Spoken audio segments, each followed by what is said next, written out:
Hello and greetings from South Dakota. My name is Deanna Shop and I am a Native American junior pre-med student at the South Dakota School of Mines and Technology. I want to be a doctor because of all the doctors in the United States, only about 1/10 of 1% are Native American. I've wanted to be a doctor since I was a little girl and had gone to school before, but through a series of really bad mistakes and just failures.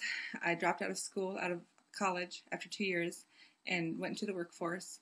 After a period of several years, I decided to go back to school because my dream of becoming a doctor just wouldn't go away. So I decided to do that. I went back to school in the fall of 2006 and have been making excellent grades. I have a 3.75 GPA and I want to apply for this scholarship for the money so that I'm able to further my education without financial hardship to my family. So I appreciate your taking time to do this. I feel like I'm carrying on, I'm paving a way for my people, but I'm also carrying on a legacy in my family.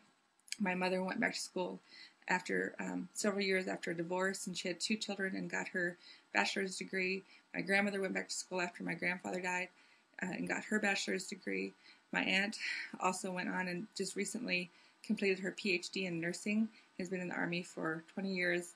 So I just feel like I have a very strong female legacy that I want to continue, but I also want to be an example to other Native American students that they can pursue their dreams, even if along the way they have had hardships or things that have gotten in their way, even if it's through their own mistakes and their own failings, that they can still go back to and pursue what they've always wanted to do and always wanted to be.